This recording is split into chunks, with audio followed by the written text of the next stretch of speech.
So how many of you have ever slept with your mobile device?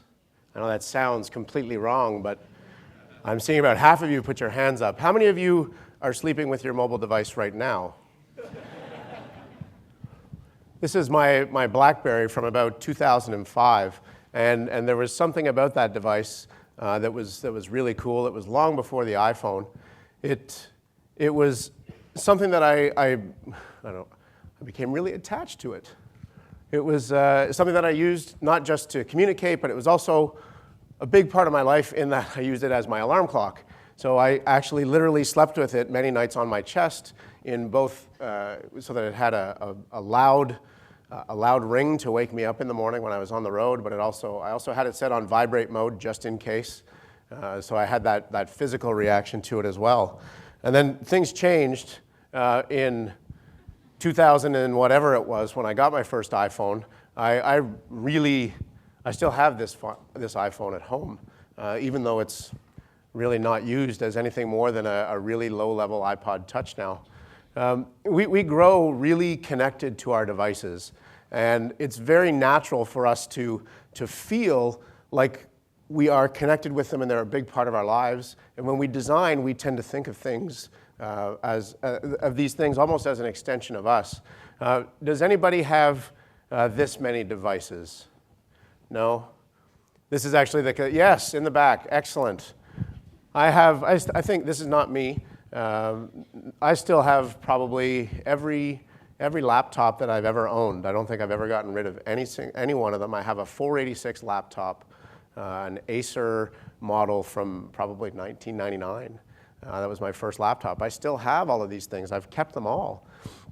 And there's something about devices that attracts us to them. So it's very easy when we're designing, when we're designing, to be thinking about devices and different form factors. And that's part of what has resulted in this propensity to think about responsive design. And what I'd like to talk to you about today is kind of thinking beyond the device as we're designing. So this is me. Oh, that's not me. This is actually kind of a misleading slide. That's definitely not me. That's my name, though. I'm Derek Featherstone. I'm Feather on Twitter. And I'm kind of obsessed with devices, but I want to move beyond that. And I think that's something that we can all certainly do, or try to do. Now, the question that we used to ask as designers was, what resolutions do we design for? And as we've started to look at things with responsive designs, we've started to say we need to just not think about specific resolutions. The answer always used to be, when I first started designing for the web, it was 640 by 480. That's what you design for, 640 by 480, because that was the lowest common denominator. And then it moved to 800 by 600, and from there it moved up to 1024 by 768. And now we're in a scenario where we have so many different devices, so many different resolutions to cater for, we can't really just design for specific resolutions anymore. So this is our website, Simply Accessible. So we do a lot of accessibility consulting, which is really just really user experience work that is targeted with very specific groups of people. So this is what our site looks like on an iPhone. This is what it looks like on an iPad in landscape mode, on an iPad on portrait mode. We've created a design that just kind of works in different scenarios, right? So it works in landscape mode, it works in portrait mode, it works on a smaller device. And typically what we do for these responsive designs is we scale them down so that when we have a narrow viewport, instead of having multiple columns of content, we shrink it down and we make it so that it's a single column. It's pretty straightforward stuff. We do this with media queries and with JavaScript to cater for browsers that don't deal well with media queries. So the question used to be, what resolutions do we design for?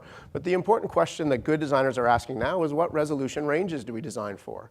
And the only answer for this question is all of them, right? The only resolution ranges that we can design for are all of them. Now, we've decided that we're going to do something so that we have, we have a specific display when we're displaying less than 300 pixels wide, and then another display when we're between 300 and 800, and then between 800 and 1200, and then 1200 and beyond. We have specific ranges that we're catering for and that we're optimizing for. And that's part of what responsive design is all about. But we need to take a look and go a little bit further with this. It has an impact not just on the technical side and on the design side, but it also has an impact on something like copy. So take a look at this. This is a blog. Interesting stuff there. There's some analytics research there. And this is what it looks like on the mobile theme. And if you look here, so you can see, and this is fairly typical, we see a mobile theme switcher. The mobile theme is on. I want you to take a look at the copy that's here. To receive all of these useful resources, simply complete the form to the right. Well, there is no right, right? There is no right. When you turn the mobile theme off, then we have a right-hand column. But it just doesn't exist, right, in that mobile view. So we need to think about it not just as a design exercise in terms of a technical implementation, but we have to think about what it means for our content. It's a critical piece. Understanding that form, and really look at the placement, the form to the right. I mean, it's not even really to the right. It's up at the top. So I mean, there's other things going on there with that copy. But these are the kinds of things that we want to take into account when we're looking at responsive designs. Now, I want to take a look at design in context, and this is why I think we need to go beyond the device. The device is one part of understanding the context of use for somebody. So what defines context? We've been thinking about this for a while in some of the designs that we have been building and trying out with our clients. And we've kind of come up with a few different things, and you can do lots of different research on this. We went and did lots of different searches to find out what actually defines context. Some of the things are time, location, proximity to other people, the device that you're using, the form factor.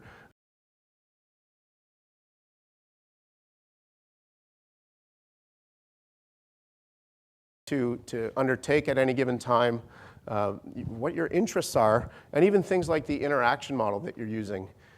So let's take a look at what this means. This diagram back here is actually one of the very first things that I did when I started to realize that we need to change what we're doing a little bit with content.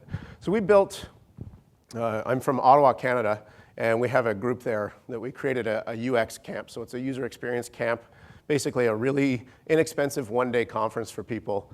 And we built the site for UX camp. And we started to think there was some really, it's a fairly standard site in that it has a specific job to do. It needs to sell tickets. We still charged money for it so that we didn't run at a loss. We wanted to encourage community things. We had lots of different things happening in there, pretty straightforward navigation, who our sponsors are. But we had one main call to action leading up to the event. And that main call to action was this. On Sunday, November 27th at University of Ottawa, 9 a.m. to 4 p.m., go and register now, right? Register right now. We started to think about it as we were getting closer to the date. Oh, what happens if we sell out? The last thing we want to do is have people go to this site, see a button that says register now, click on it, and then get to a page that says, sorry, we're sold out. That just doesn't make any sense, right? It really doesn't make sense. And then when we get to event day, we don't want to still have the register. If we didn't sell out, when we get to the event day, we don't want to have the button say register now. So we made a small change so that we had a switch that we could flip that said use the register now header, or the event's full, it's after the event, it's the day of the event. To receive updates about the next UX camp, now subscribe. And so a tiny little change in what action we want people to take in that area was pretty straightforward. And then it kind of got us thinking a little bit more as we were building out the rest of the site, what we could do. And so we built the site, we set it up, it was responsive, it fit well on other devices. So even when we get to that main page on a mobile screen, that email subscription form was really right close to the top. And then we started to think, what are we going to do for people on a mobile so that when they check the schedule, we wanted to have a really nicely formatted mobile schedule. So we started to put that together. And as we were putting this together, saying, okay, well, we've got the schedule, we've got the event details, we've got access to everything, This was a really nice formatted schedule that we thought, well, we'll show this to any mobile device. Anything that's less than 800 pixels wide, we're going to show it to that. To a 300 pixel wide device, we're going to show it slightly differently. It'll be a little bit narrower. The layout might change slightly. And then we looked at this page, and we looked at it, and we thought, you know, this isn't something that should just be presented to somebody that's on a mobile device. There's absolutely no reason when you go to the UX Camp Ottawa website on the day of the event for you to see all of the copy that's selling the conference. There's absolutely no reason for it. Why? Because they're already there. It's the day of the event. So we looked at this and we said, well, let's just set this up so that at midnight on the day of the event, so as soon as it turns midnight, automatically throw a switch so that no matter who you are, you get this on a mobile device, on a desktop device, anywhere else. It doesn't matter. It's the day of the event. This is the most important thing. So we've got the most important things here. Because on the day of the event, the only thing that really matters is the schedule. So we had that available, and we just flipped a switch in WordPress. We built this site in WordPress and said, hey, let's set up some code. It wasn't a redirect. It wasn't like uxcamp.com or uxottawa.ca/schedule. We just took over the whole homepage because that was the appropriate thing to do. If you went to the main page on that day, you got the schedule. The schedule was the most important thing. And then we thought, what else is important to us on the day of the event? Well, it was also all the sharing. We wanted to encourage the sharing, so we built in the Twitter icon and the Facebook and the Flickr icon, put those fairly prominently up in the top right corner. We also wanted to make sure that we continued to recognize the sponsors of the event, but in a slightly different way. Right? In a slightly different way. We didn't want to get in the way of the schedule, but we still wanted them recognized. So instead of having them all displayed at once, we turned them into something that rotated. So it was a rotating set of sponsor logos that kept going through the bottom of the page. They were always there. And then the last thing we did was we thought, well, if we're kind of co-opting the homepage and taking it over completely, what if somebody's looking for a blog post that they saw that had details of a really great place to get lunch or something like that? So we still built in the ability to get back to the full site. So we had this capability available to us. We made it so that it looked really good on a narrower viewport as well. Still pretty straightforward. We even included the iCal feed in the top there that basically said, go download the whole schedule, subscribe to it, any changes will get picked up here. Now, we looked at this and we said, it completely makes sense, but I don't know why we don't do this. I don't know why we don't do this. Every single conference website that I go to, when I'm looking, it always shows the main page, right?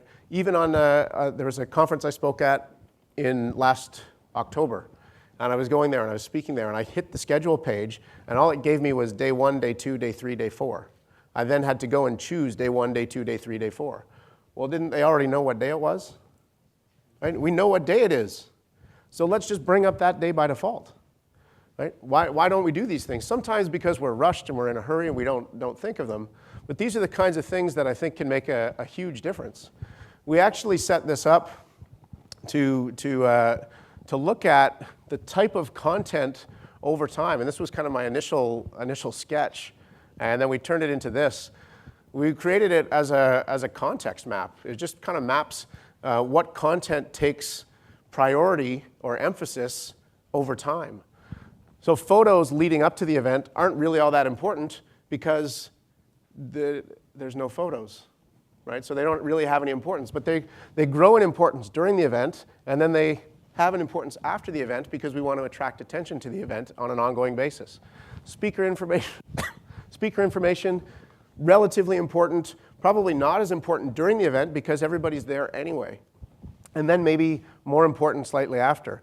Tweets, not as important leading up to the event, but really important at the event because of the sharing aspect of it. And then maybe it kind of trails off a little bit. The schedule, the logistics, venue, selling, registration. The schedule, completely unimportant until we get closer to the event. Absolutely critically important on the event day. And then afterwards, it doesn't really matter at all. So it fades back into out of prominence. And then logistics, the selling, that's really, really important leading up to the event, but at the event, there's really only a few things that are important there, and then it drops off.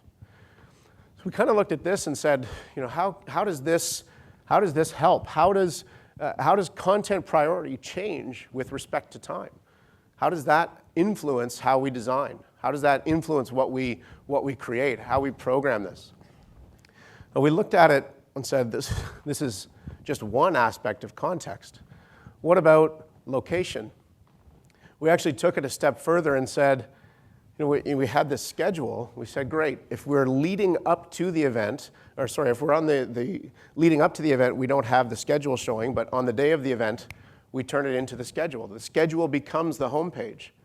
Well, we had 3 different pieces of information on there: the schedule, the event details, and the full site.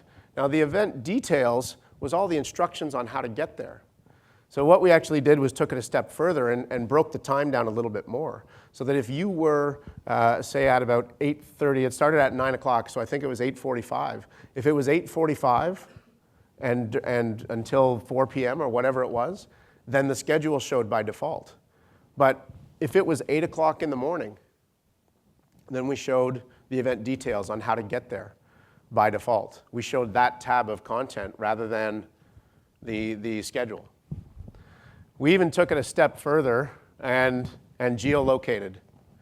So if you allowed us to geolocate you within your browser or on your device, if we saw that you were already in the building or within 200 meters of the main auditorium, then we showed you the schedule rather than the event details on how to actually get there. One thing that I hate about geolocation is these really, really ugly boxes. We want to use your location. I usually want to know why. And like, why do you want to use my location? I'm not sure if I trust this. So I think this is a limitation of the user agents that we're using right now. But that's something that will likely be conquered over time. Excuse me.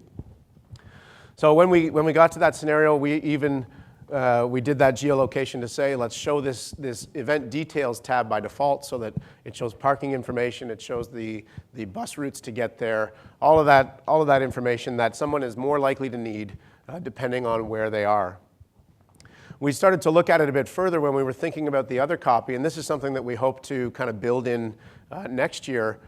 There's all kinds of other questions that have to do with location, right? Which rooms are we using? What entrance should I use? What building is the event in? If you're coming from out of town, what hotels? Can you give me information on car rental? All of these things. Can I walk there? What's the nearest public transit stop? Where can I park? Can I get into the facility with my wheelchair? Right? These are all questions that are location-based, pieces of information that people want to know. So we took a look at this and said, okay, well, this is where the event is. How do we map the importance of this content out? So we created another context map, the priority of content with respect to location. So depending on where you are, different pieces of information mean more to you, right? They mean more to you. So if you're in the building, you're more likely to be interested in what room things are happening in. If you're in the building, you're more likely to be interested in a building map, right, than you are airport information. If you're within the city, you might be more interested in public transit routes to get there, or bike routes to get there, or walking directions if you're even closer, if you're within a block or a certain radius. If you're far away, what can you give me the airport information? Can you give me car rental information, hotel information? Now, this is not foolproof, right? I could be from Ottawa. Well, I am from Ottawa. But I could be here giving a presentation about it and pull up the site, and it might ask me to use my location and then assume that I need the airport information even when I don't really need it. So we didn't say, if you're far away, you can't get the building map or the room information. It's just that we presented the most likely stuff that you might need first. So if you were farther away, we presented the airport information, all that traveling to the city information as a content block that appeared first. And it kind of drilled down. If you were in the building, we showed all that information first and then moved the airport and travel information to the bottom, right? It's not that it's not there, it's just that it's given different weight in terms of the source order. So that was kind of our the second big, not really revelation, but the things that we started to look at. The content priority changes with respect to location. We wanted to go further though, and this is not necessarily about that website, but once we started seeing these patterns emerge, we thought, well, what else can we do here? Now, this is another one of our sites. I do quite a bit of speaking. I used to be a high school teacher, so I've got a lot of experience speaking, and I like helping people become better speakers. This is a site that I created to write about speaking. It's called Seize the Room. And one of the things, this is on my Mac, and I'm an accessibility person. I really, really am. I love accessibility and understanding how to make things better for people with disabilities.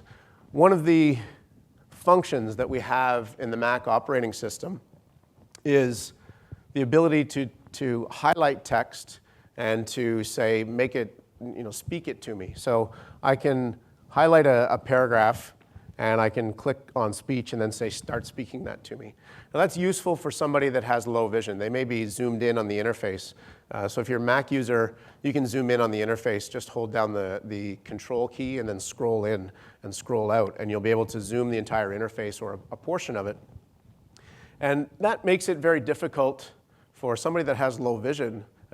It's difficult for them to read long passages of text. So a typical behavior for somebody that has low vision is to zoom in on the interface, zoom in on the screen, highlight some text once they've oriented themselves and realize that this is text that I actually want to read, rather than straining their eyes to read it and scrolling across. What they'll actually do in many cases is to highlight the text and say, just read this to me, so they can give their eyes a rest. One of the problems that people with low vision have is just, it's painful to read sometimes because of eye strain. It could be the brightness, it could be the color scheme, it could be a lot of different things. So this is a scenario here where we've got this speech capability. Now I want to show you a little movie clip of this interface. So this is the interface, and I'm actually zoomed in here on my MacBook. So I'm zoomed in, and you can see that's the entire screen. I'm not sure how well you can see the outline, but this is the entire screen. And I've got things blown up probably to about 10 times their regular size, 10 or 12 times their regular size. So I want you to watch what happens. This is a movie, and forgive me because it got a little bit shaky. Watch what happens when I try to invoke that speech functionality. So I'm going to highlight that entire paragraph. I'm going to right-click. I go down to speech, and what happens? I have to very carefully move over until I get to the submenu that allows me to start speaking and stop speaking. Now this makes absolutely no sense to me, because at the operating system level, we know that we are zoomed in. So if we're zoomed in, and this goes true for mobile as well, when we're dealing with small viewports and small pieces of the screen that we're looking at once, it's a much more efficient layout to have things in a single vertical stack. Right? You know that from working on your mobile phones. When you're filling out forms, a single vertical stack works quite well. So why is it that we don't have the design be something like this? So that when we're zoomed in, we know this, right? We're on the operating system. These are computers. These are things that people can actually calculate. Yes, the user is zoomed in right now, so let's change the rendering of the menu so that we don't have to go all the way off to the side. And just bring it down right below, so that instead of being over, we just move straight down, and it's within the field of view. Right? So in this case, it's not really, not really looking at the way that content changes, but we're actually changing the way that the display changes relative to the capabilities of the user. Things that they're telling you, they're zoomed in right now, so why aren't we changing the way that this thing behaves? Right? Why aren't we changing the way that it is displayed? This is another one, and I think this one is one of my favorites because it's me. But this, I don't want to look at this anymore. This is a screencast that we did about images and putting images in context and understanding what alternative text and image needs. And you can't just look at an image and say, it needs this alt text. You have to look at the image and what its function is and what its purpose is and understand it in context to be able to say, this is the appropriate alt text for this. And so we put together a screencast and published it on YouTube. And we looked at this and said, there's different things that we could do with this. One of them, and I know you can just see it down here, one of the things we always do, we always transcribe the videos. Even though there's captioning on, we always have the transcript available. I talked about this in my accessibility workshop yesterday.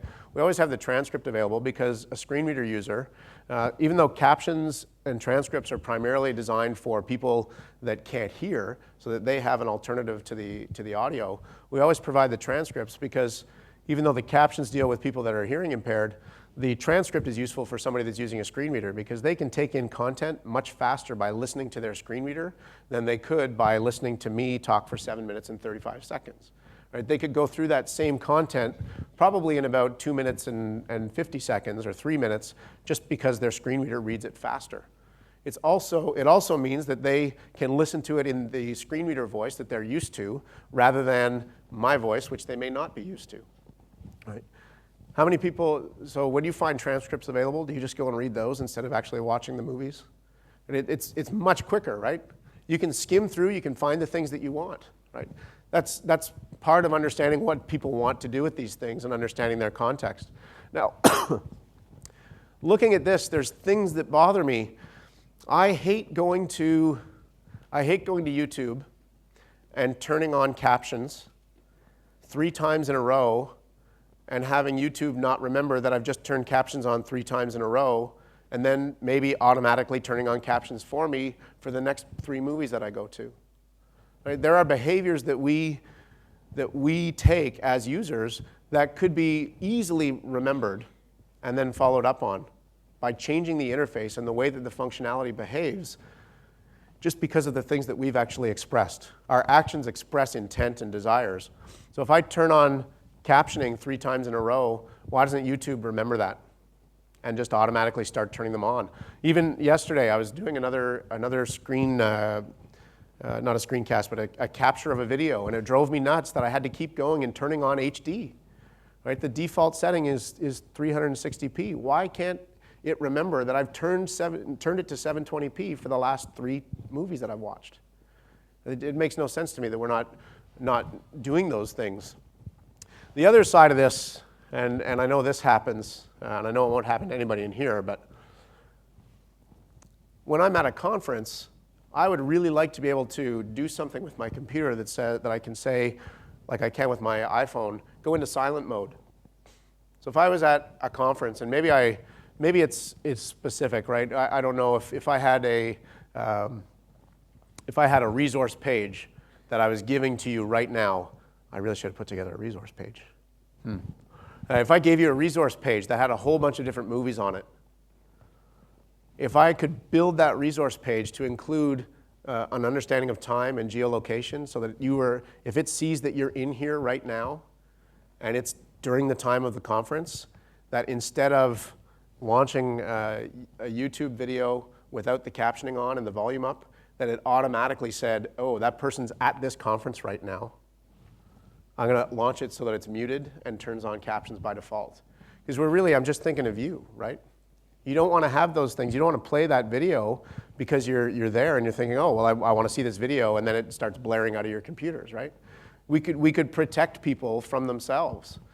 So what kinds of things can we do based on or what kind of design changes or functional changes can we make based on the activities that they're performing, right? What activities are they performing? Where are they? What are they likely to be doing right now? We can't make it. It's not foolproof, right? It's not foolproof. What about this one? I love this one. This happens all the time. This is a search listing, a set of search results from an airline search. I was looking to take a flight from Denver back to Ottawa after a conference. And I looked at this and I thought, this is kind of cool.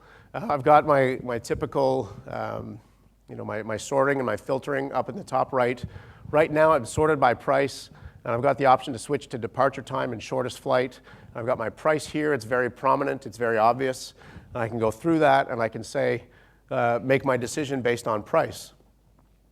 But if I change and say that I want to sort based on departure time, why is it that departure time is buried in the same way that it was buried before? It's not that you can't get at the departure time, but why isn't it up top? Why isn't it bubbling to the top as an important piece of content? Somebody has physically said, departure time is really important to me. So why didn't that information make it up into here somewhere? Right?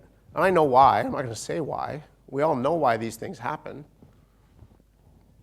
If I switch to shortest flight and say duration is most important to me, why is it that duration is still buried as the 6th piece of information in that block?